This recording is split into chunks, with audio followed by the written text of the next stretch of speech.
Good morning, all of you. Today we are going to discuss about strong verb and weak verb, which are the part of principal verbs. Means last pair of principal verbs, that is strong verb and weak verb. এর মানে হলো একটা action verb যদি week verb হয়ে যায় সেটা strong verb হবে না, আর স্ট্রং ভার্ব হয়ে গেলে সেটা উইক ভার্ব হবে না। ওকে, so let's go to learn that what is strong verb and what is weak verb. Actually, it's all about the spelling of the forms of action verb. It's all about the forms of verb, especially spelling. Okay. Next, any action verb has its 5 forms. মানে কি, যে কোনো একটা action ভার্বের 5টা form থাকে। 5টা ফর্মকে আমরা বলতে পারি V1, V2, V3, V4 and V5.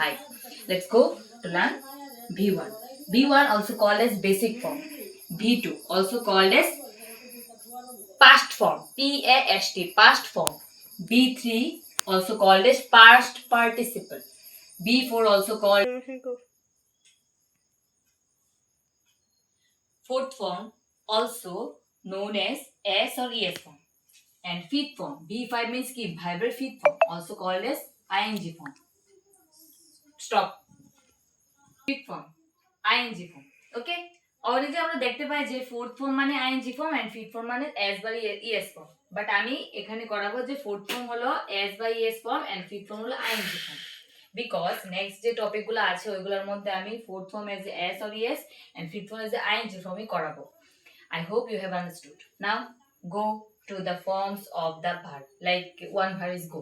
Go means কি যাওয়া, একটা অ্যাকশন ভার্ব। তাহলে দেখি go যদি বেসিক ফর্ম হয় তো এটার V2 কি হবে? Went.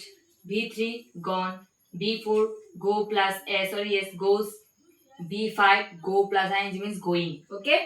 তো এখানে যদি আমি দেখি তাহলে গো এর সাথে ওয়েন্ট এর স্পেলিং এ কোনো মিল নেই। জি ও গো আর ওয়েন্ট আছে WENT, এখানে কোনো স্পেলিং এ মিল নেই। যখন স্পেলিং এ কোনো মিল থাকবে না তখন সেই ভার্বগুলি হয়ে যাবে স্ট্রং ভার্ব।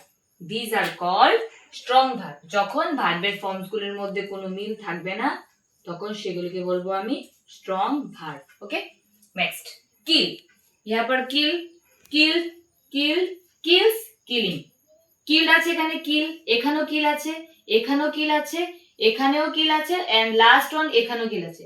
শুধু কি হলো এখানে ইডি যুক্ত হলো, এখানে ইডি যুক্ত হলো, এখানে ইএস যুক্ত হলো, এখানে আইএনজি যুক্ত হলো, বাট প্রথম যে ফর্মটা আছে ওটা কিন্তু ক্যারি করে করে করে করে করে 5টা ফর্মে চলে গেছে। যখনই বেসিক ভার্বের সঙ্গে বাকি ভার্বের ফর্মস গুলার স্পেলিং এ মিল থাকবে, হোক এট কোনো প্রবলেম নেই, বাট বেসিকটা থাকবে সবগুলি ফর্মের মধ্যে, তখন সেটাকে বলবো আমি উইক ভার্ব। এটা কি বলবো? Weak verb. নেক্সট যদি সি বলি, see saw, see saw, see S double E see saw, S A W saw, মানে এখানে স্পেলিং এ কোনো মিল নেই, সি এর সাথে স এর স্পেলিং এ কোনো মিল নেই, আর মিল না থাকলে সেটাকে বলবো আমি strong verb. Strong verb. Last one play, PLAY play, second form plate, third form plate, fourth form place, fifth form playing. মানে কি এখানে প্লে আছে, সেকেন্ড ফর্মও প্লে আছে, থার্ড ফর্মও প্লে আছে, ফোর্থ ফর্মে প্লে আছে, ফিফথ ফর্মও প্লে আছে, জাস্ট অ্যাড হয়েছে। সেকেন্ড ফর্মে অ্যাড হয়েছে ইডি, থার্ড ফর্মে অ্যাড হয়েছে ইডি, ফোর্থ ফর্মে অ্যাড হয়েছে ইএস এন্ড ফিফথ ফর্মে অ্যাড হয়েছে আইএনজি। এর মানে এখানে মিল আছে স্পেলিং গুলির মধ্যে, যে এখানে প্লে প্লে প্লে প্লে সবগুলোর মধ্যে প্লে আছে, তো এখানটা হয়ে যাবে week verb. I hope you have understood. Now I'm going to show, or I'm going to say the simple trick to remember what is strong verb and what is weak verb. অনেক সময় আমরা আমাদের মধ্যে confusion থেকে যে কোনটা strong কোনটা week, আমরা প্রবলেমে পড়ে যাই। মনে রাখতে হবে স্ট্রং কি, স্ট্রং পার্সোনালিটি আমরা কাদের বলি? যে নিজের কথার মধ্যে একদম স্থির থাকে, যে মানুষের কথায় নিজেকে পাল্টায় না, তাকেই আমরা বলি strong personality.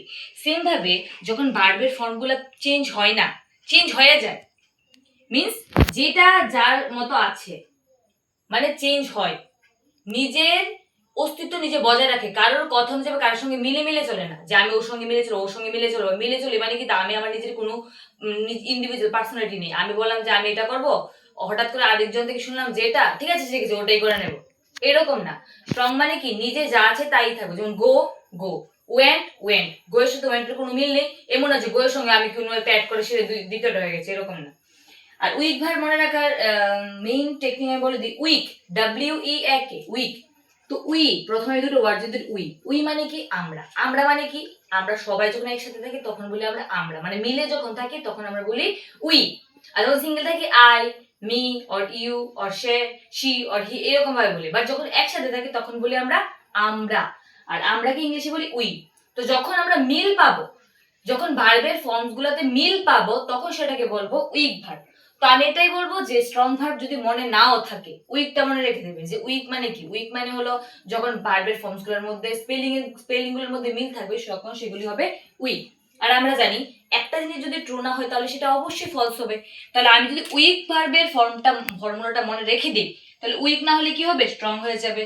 I hope you got the point, and now today's class is finished. Thank you all of you.